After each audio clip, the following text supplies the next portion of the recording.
Bonjour à tous et bienvenue sur ma chaîne YouTube. Je suis très heureux de vous retrouver et de vous souhaiter la bienvenue pour ce nouveau tutoriel en français sur Flight Simulator 2020 concernant donc l'avion CRJ, donc le bombardier CRJ. Et en fait cette vidéo va aborder plusieurs phases. La première phase qui va être la phase de roulage, puis de décollage. Donc on va voir ensemble comment faire décoller cet avion. Et dans la foulée, je vous proposerai la suite, à savoir la descente à effectuer avec l'approche et l'atterrissage en ILS. Donc voilà, ça va se dérouler ainsi, et j'espère avant tout que ça pourra vous aider et que ça vous sera utile. Là encore une fois, le but étant de pouvoir rendre ce tutoriel bien accessible à tout le monde, pour les débutants et à d'autres d'entre vous.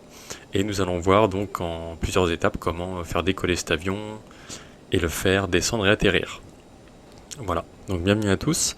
Donc, sans plus tarder, nous allons nous pencher sur l'essentiel, à savoir la Before Taxi Checklist. Donc, en fait, je reprends grosso modo là où je m'étais arrêté dans mon précédent tuto, car j'abordais le démarrage en Golden Dark.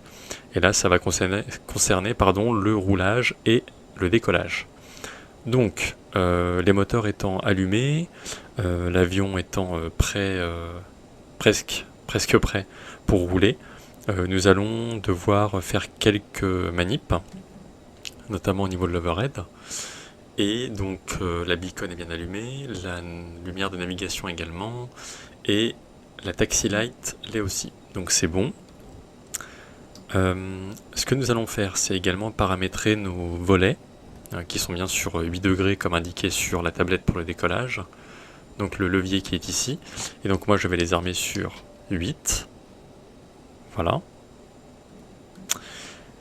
Et j'en profite pour vous montrer une petite astuce concernant des vues personnalisées sur cet avion que j'ai pu paramétrer.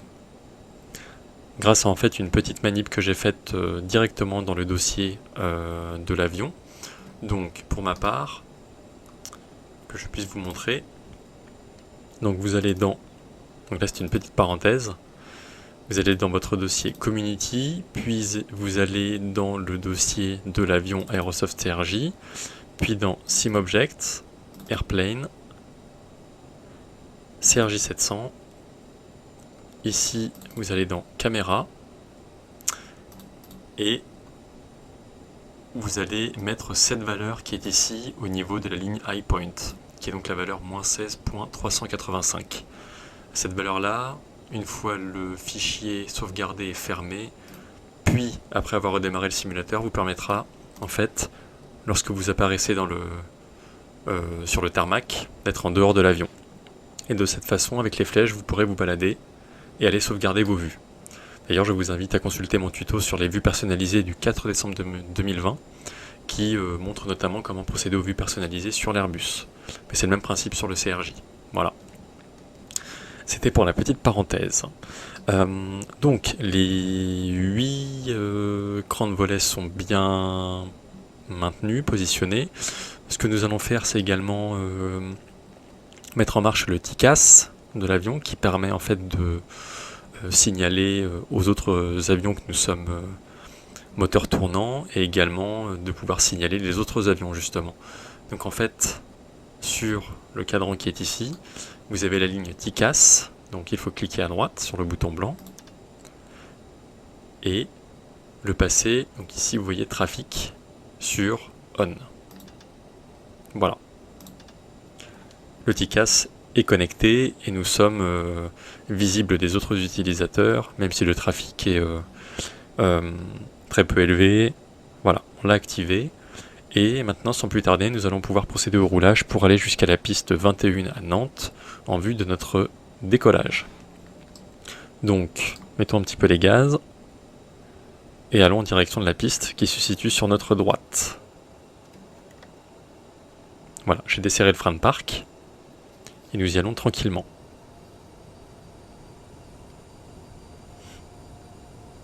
J'ai relancé le vol suite à mon premier tuto, et là en fait l'altitude de croisière qui m'a été attribuée par SimBrief, alors normalement c'était 29 000 pieds, et là ça m'a attribué 25 000 pieds. Bon, je vais me maintenir sur cette altitude là, Et nous verrons ensemble les petites manips à effectuer pour le décollage avec cet avion.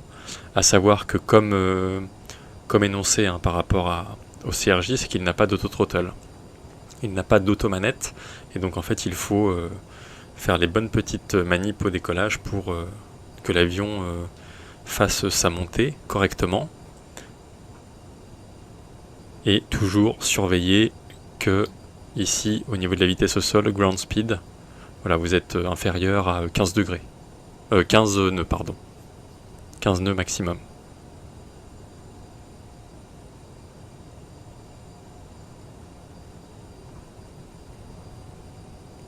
Là, l'avion a tendance à accélérer un petit peu de temps en temps, sûrement parce que la piste est en pente, et c'est vrai qu'avec le throttle TCA, ça peut être parfois un peu sensible, donc on ajuste. Et là, la piste va être au bout.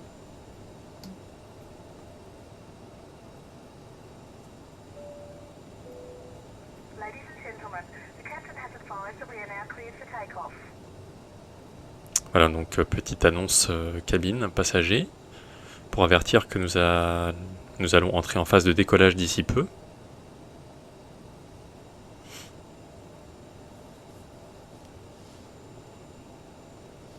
Nous y arrivons. Nous avons la première ligne jaune qui est ici, que nous allons franchir. Donc bien vérifier que nous sommes en route FMS, planifié FMS donc avec l'ordinateur de bord. Comme ça, l'avion va suivre le plan de navigation. Ce qu'on peut d'ores et déjà faire, c'est activer nav, ici sur la MCP. Et vous voyez que le PFD s'est mis en mode FMS 1 pour dire qu'il va suivre la route de l'ordinateur de bord. Donc là, l'idée sera encore une fois de procéder au décollage, donc de relever le nez de façon à être, on va dire, à 10 voire 15 degrés grand maximum sur l'horizon artificiel pour avoir une bonne pente de montée avec l'assiette et surtout faire quelques manips avec la manette des gaz. Donc on s'aligne tranquillement.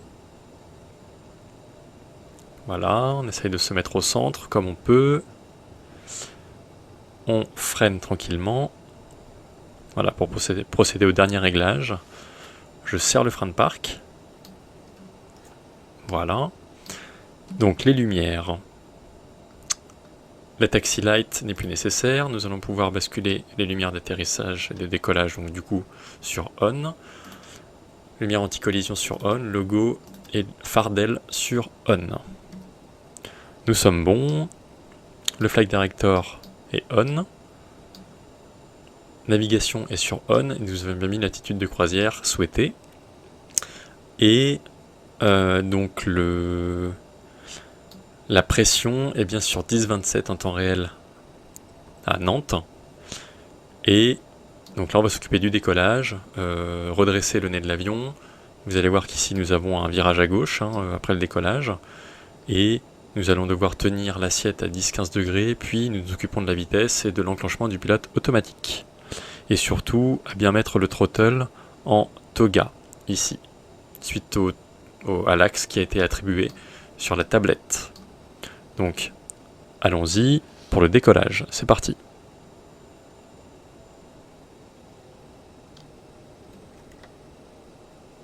Un petit peu de gaz et sur toga.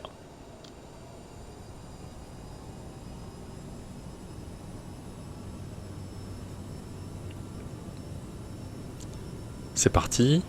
Pour rappel, sur le PFD, vous avez vitesse de rotation qui est bien à 130 nœuds.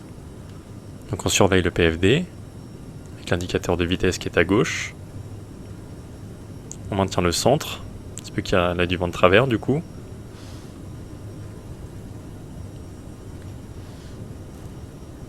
En rotation. On essaye de maintenir les 10 degrés, on rentre les roues.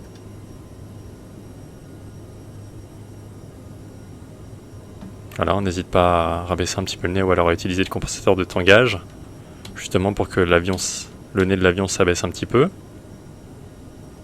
parce qu'il a tendance à monter assez vite. Là nous allons déclencher la vitesse, puis nous avancer à 250 nœuds en sachant que l'avion va grimper petit à petit. Nous avons passé, vous voyez le petit trait bleu qui signifie que nous pouvons rentrer les volets. Voilà, vous voyez c'est assez sensible. Donc moi j'ai le yoke Honeycomb pour ma part. Voilà, on a passé le trait bleu des volets, donc on peut à présent rentrer les volets. Je peux enclencher pilote automatique. Puis on va avancer la vitesse jusqu'au 250 qui correspond au palier des 10 000 pieds. Voilà, pas trop vite.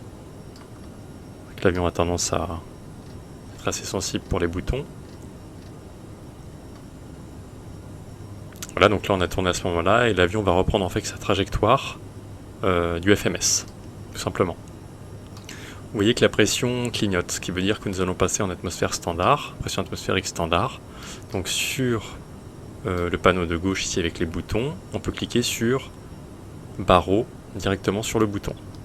Nous sommes passés à 10-13, qui est la pression barométrique standard. Donc l'avion va reprendre sa trajectoire. Là c'est vrai que c'est un virage relativement serré, hein, ça fait presque un angle à 90 degrés. Donc là l'avion en fait va reprendre la trajectoire jusqu'au prochain point, en sachant que nous allons approcher du palier des 10 000. Donc nous allons nous apprêter à éteindre les phares de décollage, les landing lights. Et on peut à présent passer en climb avec le throttle. Une fois que les volets sont rentrés, une fois que l'avion s'est stabilisé au niveau de la vitesse, et là surtout avec l'approche des 10 000 qui va correspondre à un nouveau palier.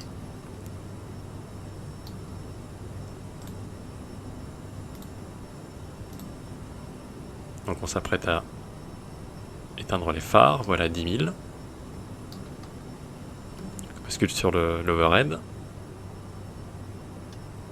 Et on éteint les phares. Voilà. Avec la vue personnalisée. Les vues personnalisées. Voilà. On a accès au hublot, hein, du coup. Donc retour dans le cockpit. Petite vue extérieure. Voilà. Assez couvert hein, en nuages. Et maintenant, du coup, l'avion va suivre son itinéraire, aller jusqu'à l'altitude souhaitée, et de cette façon, nous allons pouvoir, sur la MCP, donc vu que la vitesse est enclenchée et que l'avion a passé les 10 000, donc là nous étions à 250 nœuds de palier, si nous appuyons ici, alors vous voyez que de l'autre côté, c'est vrai que le PFD doit se mettre à jour aussi côté copilote, donc idem. Bon, libre à vous de le faire si vous le souhaitez, mais vous pouvez également mettre en standard en appuyant sur barreau ici. Donc, vu que nous avons passé le palier, on va juste dézoomer un petit peu. Voilà pour le prochain point, qui est à 11 nautiques, miles. On va appuyer ici.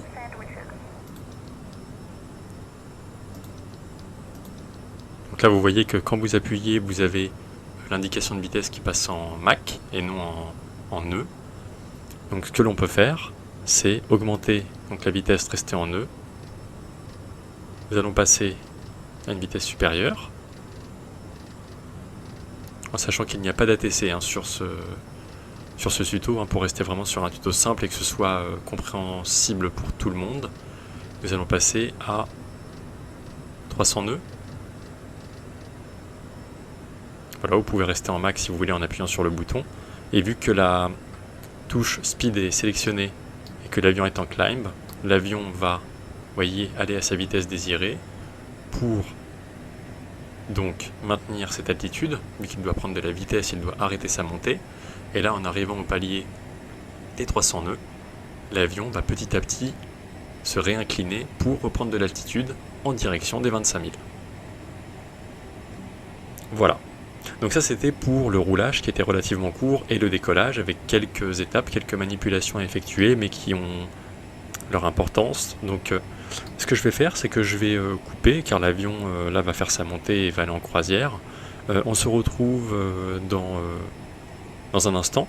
Je reprends la suite de la vidéo au moment où il faut effectuer la descente, l'approche et l'atterrissage en ILS, donc qui sera à Pau, LFBP, et je vous retrouve pour cette nouvelle vidéo. A tout de suite, et merci à tous.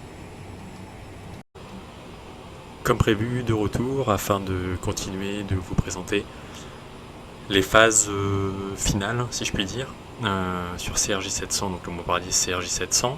Donc la première phase va être en fait la programmation de l'approche dans le FMS, puis ensuite la phase de descente, l'approche ILS concrètement et l'atterrissage en manuel. Là je vais programmer l'approche, c'est vrai que dans le précédent tuto, donc le Golden Dark, j'avais programmé l'approche directement en étant au sol, sur le tarmac avant de lancer le vol. Et là ce que je vais faire, je vais préparer l'approche en vol, comme ça vous permet d'avoir une autre vision de la préparation de l'approche et de voir comment ça s'articule. Donc préparons l'approche, donc conformément au plan de vol SimBrief, pour rappel qui est ici, donc LFBP, la destination de Pau, et donc la star qui est ce point-ci, donc AGN5R en fait correspond au dernier point de la route, qui est relié en fait à la piste d'arrivée à Pau, qui est la 31. Donc pour programmer l'approche, direction le FMS, départ arrivée. Donc normalement pour afficher cette page de base, il faut cliquer 2 fois sur départ arrivée. Donc c'est la page initiale, arrivée, c'est la 31 Zulu. Et donc conformément à SimBrief, la star sera ce point. Une fois que c'est fait, on enregistre, on exécute. Voilà. On va sur Legs pour voir que le plan ne comporte pas d'erreur ni de discontinuité. Donc là, il en comporte une sur cette page-là. Donc en fait, il faut annuler cette discontinuité et vous voyez également qu'il y a un doublon sur le point AGN. Donc on va prendre le deuxième point AGN et on va écraser le premier point, vu qu'il y a un doublon, et ça va automatiquement écraser la ligne de discontinuité. Voilà, on exécute, on défile pour voir s'il n'y a pas d'autres erreurs. Il y a une autre discontinuité, donc idem, nous prenons le point Pier 95. Pour écraser cette ligne, nous allons également écraser le point Vectors, ici, qui n'est pas nécessaire pour cette vidéo. On exécute, et là on voit que la route est nickel. On voit d'ailleurs que la piste 31 est ici, et que l'altitude finale est donc 3000 A, pour signifier qu'en fait c'est la trajectoire ILS et la capture ILS. Donc sans plus tarder, je vais paramétrer cette latitude cible de 3000 pieds. Voilà, sur le PFD.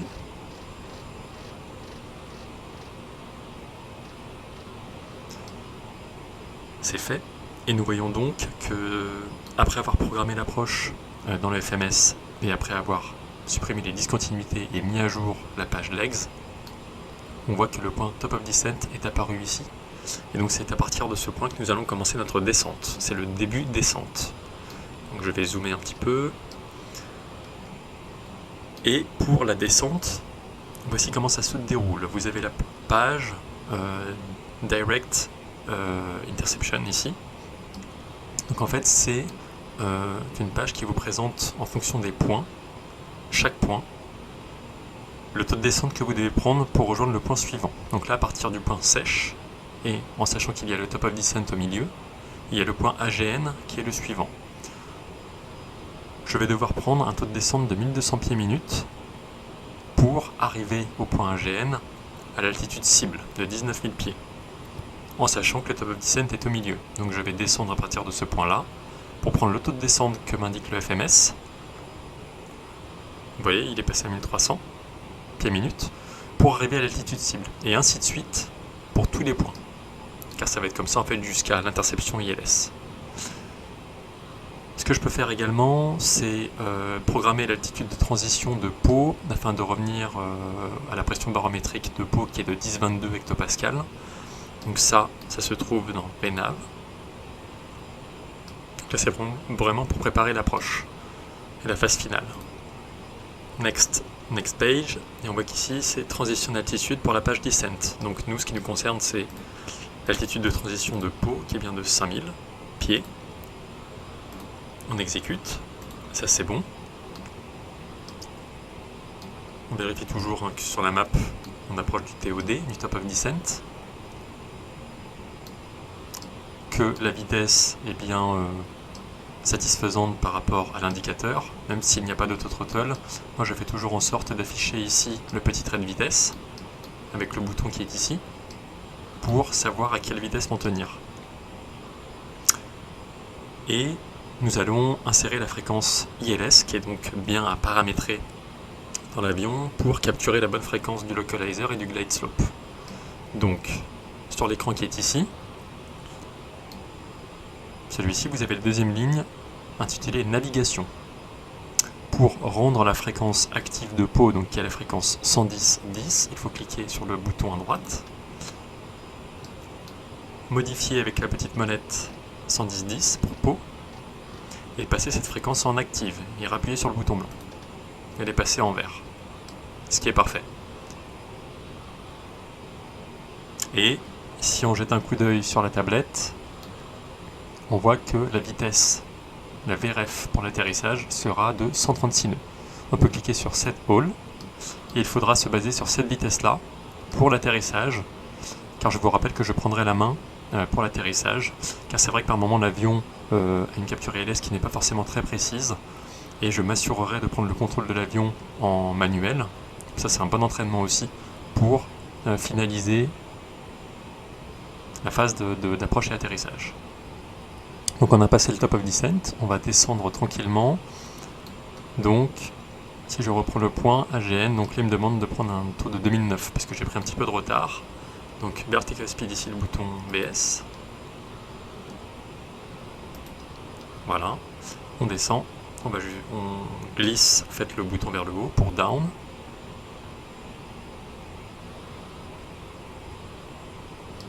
Voilà, et là vous voyez que le taux de descente est bien indiqué ici, suite à moi, ce que j'ai mis comme paramètre.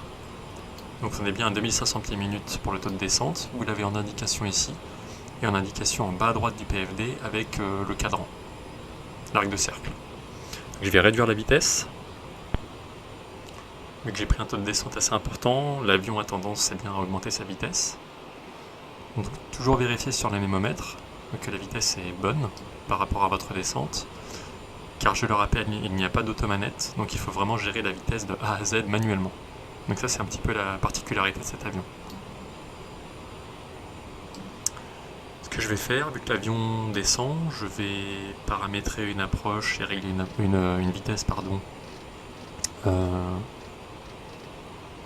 270 nœuds sur laquelle on va se baser, car là l'idée est encore une fois de pouvoir arriver aux 10 000 pieds et être à 250 nœuds, comme l'indique la page VNAV, ici.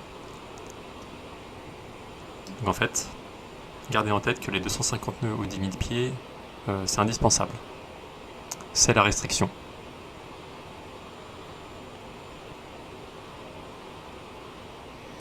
Donc, virage à droite. Le prochain point est 155 mm.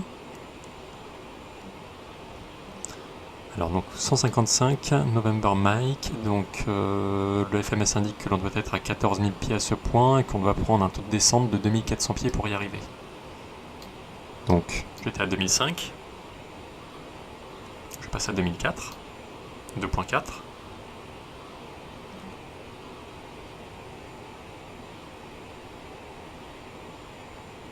La vitesse diminue tranquillement jusqu'à notre indicateur de vitesse que j'ai positionné sur 270 pieds. Ce qu'on peut faire également en prévision de l'approche et de l'atterrissage, c'est de vérifier donc oui que la fréquence ILS a bien été insérée en active, donc par rapport à votre charte, que l'altitude de transition sur la page descente est bien sûr 5000 propre à Pau, donc à cette latitude nous mettrons une pression barométrique de 10,22 hectopascal, que le taux de descente est bien de 2400 pieds minutes en haut à gauche et en bas à droite sur l'arc de cercle, et que la VRF pour la vitesse d'atterrissage est bien 136 nœuds. Nous avons tous les signaux qui sont apparents pour notre approche finale et atterrissage.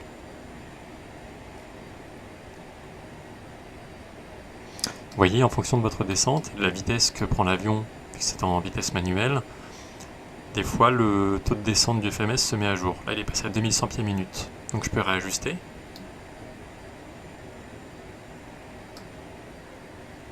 Voilà.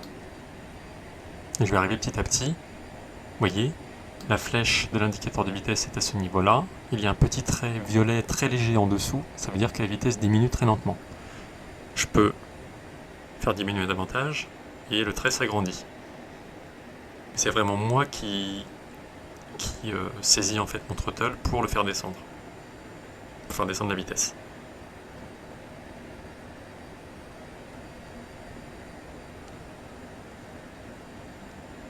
En anticipant, on se rend compte que pour le point TEPTI, donc on doit être à 250 nœuds pour la restriction, et il nous dit d'être à 12 700 pieds.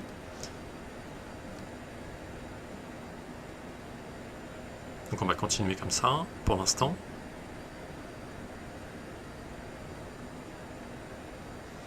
On va même ralentir un peu le taux de descente, car sinon on va arriver trop en avance au point TEPTI avec une altitude trop faible. Donc je vais relever le nez. Voilà. Et vraiment j'insiste sur ce point, sur le fait que l'avion, au moment où il intercepte le glide slope, alors il va intercepter normalement le glide slope avant le localizer, et en fait, vu que l'avion est en vitesse manuelle et qu'il n'y a pas d'automanette, en fait, à partir du moment où vous touchez votre throttle pour ajuster la vitesse, l'avion en fait risque de ne pas très bien suivre le glide slope. Il risque de ne pas très bien s'aligner sur le plan vertical. Et en fait, le changement de vitesse peut apporter quelques déséquilibres, si je puis dire. Donc c'est pour ça que je prendrai la main en fait de l'avion assez rapidement pour faire un atterrissage manuel, mais au moins ça vous permet de voir comment capturer le glide slope. Et après, pour ajuster la vitesse, ça dépend du throttle, ça dépend aussi des éléments extérieurs, le vent, la météo, etc. Donc là, pour une meilleure, pour une bonne fin, pour un bon atterrissage, je prendrai la main en manuel et ça permet d'avoir un bon entraînement et de se familiariser avec l'atterrissage manuel sur cet avion. D'autant plus que la manette des gaz est 100% manuelle, qu'il n'y a pas de vitesse managée, et puis ça vous permettra de voir comment ça se passe. En manuel, surtout. Donc, on devait être à 12 700 pieds à ce point-là. Vous voyez qu'on a passé les 12 005, donc on peut ralentir davantage la descente. Ce qu'il faut bien prendre en compte, c'est qu'en fait, au prochain point, donc après TEPTI, donc le point PIR 95, il faudra être à 3000, environ 3000 pieds, et c'est à ce moment-là qu'on va intercepter l'ILS. Donc, il faut garder en tête que ce point-là est crucial pour notre descente. Et donc, on va, sur cette trajectoire qui est ici, donc le prochain virage à droite, on va faire en sorte d'être sur le plan. Donc là, je vais augmenter la vitesse un petit peu, et du coup réduire à 250.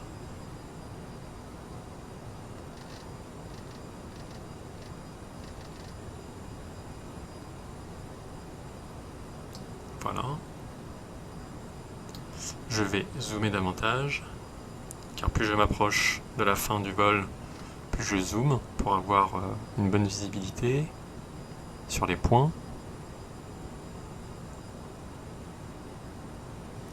On approche bientôt des 10 000, donc on va s'apprêter à rallumer les phares d'atterrissage.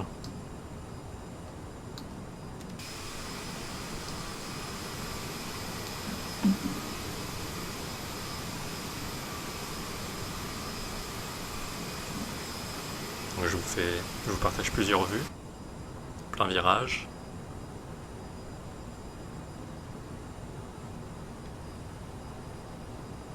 Voilà. Le virage à droite étant effectué, donc le prochain point, donc c'est Papa Yankee Romeo 95, et dans 28 nautiques miles à peu près, et on doit être à 3000 pieds aux alentours, hein, sur ce point et pour la suite, surtout pour l'ILS. Donc le FMS nous indique qu'on doit prendre 1400 pieds minutes. Donc pour arriver au point comme il faut, donc je vais mettre 1400 pieds minutes. Toujours bien jauger la vitesse, jauger et vérifier la page ici Direct Interception pour le taux de descente, vérifier que l'altitude ciblée est bien en fonction de l'altitude que vous voulez cibler, bien entendu. Et surtout la vitesse. C'est surtout la vitesse qu'il faut bien gérer. Donc là on va passer les 10 000. Je peux rallumer les phares d'atterrissage. On est bien au palier des 10 000.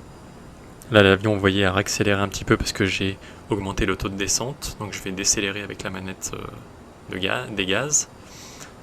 Suite à l'insertion de la fréquence ILS 110 de Pau, on voit qu'ici nous avons un message qui s'intitule Localizer will be tuned. Donc le localizer sera bien affiché ici sur le PFD, puis capturé, ainsi que le glide slope.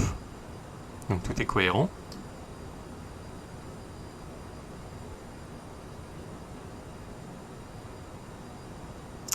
Et on va faire en sorte d'arriver même un petit peu en avance au point qui est à 3000 pieds, le suivant.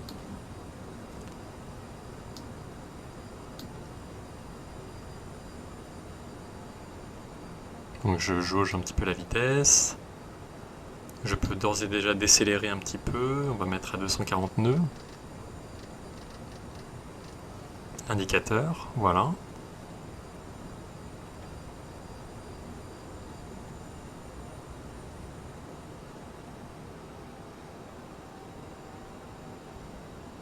C'est très pointilleux pour le throttle. C'est vraiment une jauge, c'est vraiment bien jaugé. Et vous allez voir que c'est assez particulier au moment de l'approche pour stabiliser les vitesses, comme je vous le disais. Il va falloir éventuellement, je pense, trimmer l'avion, utiliser le compensateur de tangage pour relever le nez. C'est assez particulier. Mais c'est un bon entraînement, vraiment.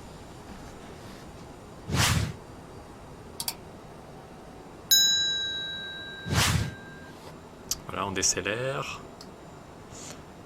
Donc il nous dit toujours 1400 pieds minutes pour arriver au point Papa Yankee Romeo 95. Donc on est bien à 1400 ici, 1400. On approche des 7000 pieds. Donc on est bientôt à latitude de transition de 5000 pour changer la pression barométrique, qui je le rappelle va être à 10,22. Décélérer à 230 nœuds. Je me base en général sur 220 nœuds quand j'arrive aux alentours des 5000 pieds. Mais là, vous voyez que le glide slope est en bleu. Il est apparu sur l'horizon artificiel, donc je vais pouvoir activer le bouton approche au moment où l'avion prend son virage.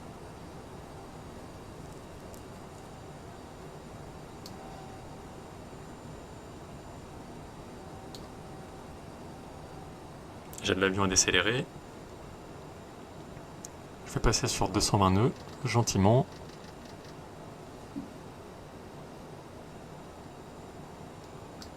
Je vais zoomer. Et donc, pour rappel, donc la piste 31 à Pau est donc sur une altitude de décision de 200 pieds. Donc, je vais l'insérer juste après. Je vais avancer à régler l'altimètre. Hop, je clique sur le bouton qui est à gauche ici. Et je fais défiler la molette jusqu'à 10,22 qui est la pression à Pau. Voilà.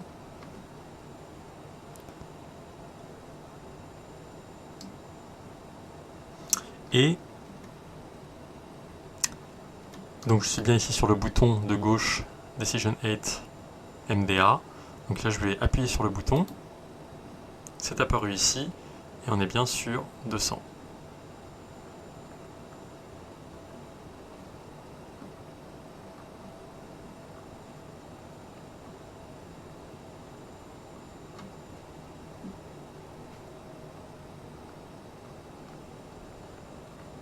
Ça prend un petit peu de temps et on arrive tranquillement à 200.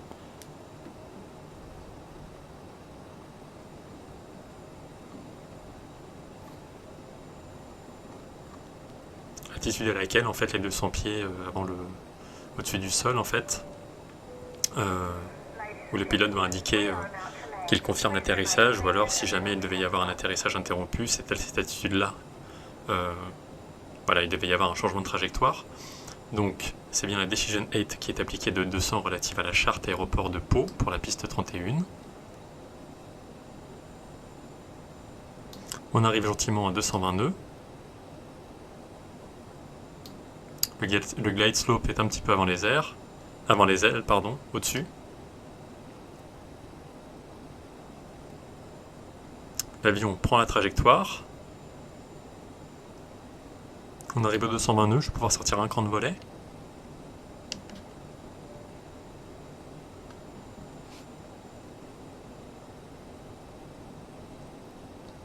On va mettre un petit peu les gaz et je vais pouvoir activer le bouton approche.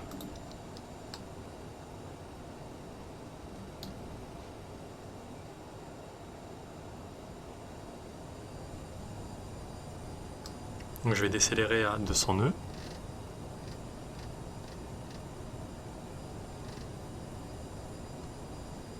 Vous voyez que LOC 1 et GS1 sont figés, ils ne clignotent pas, ça veut dire qu'ils ont bien été capturés par l'avion.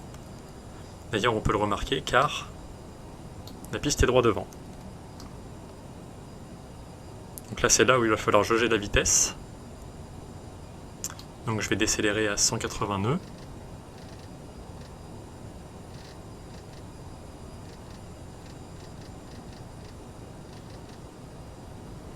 On va décélérer un petit peu. Je vais même d'ailleurs passer à la vitesse d'approche, qui est 136 nœuds.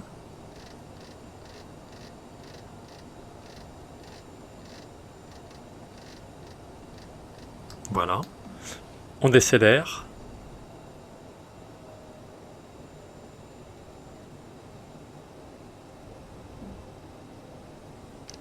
Je peux armer d'ailleurs les speed brakes qui sont ici, les reverse. Ça, l'avion va freiner automatiquement. Je sors un autre cran de volet.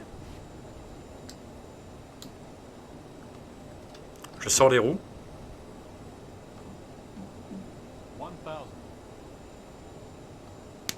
Donc là j'arrive relativement vite. Je prends le contrôle.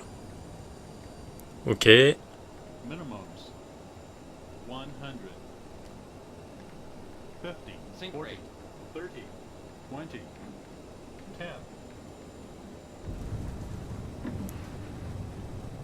Vous voyez comme l'avion était sensible à la fin.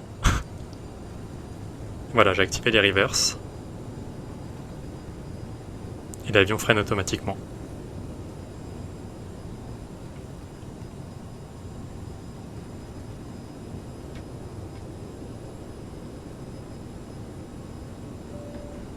Voilà. Il y a carrément le double message à la fin.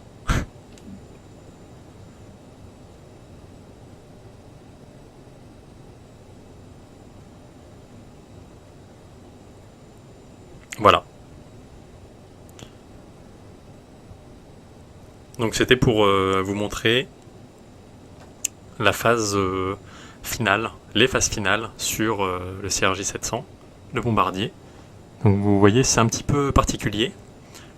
D'ailleurs, j'ai eu une alarme de terrain à la fin, alors que j'étais plutôt bien. D'ailleurs, j'ai pu bien redresser l'avion en fait au moment du. Donc je vais rentrer les volets. J'étais plutôt bien sur le plan.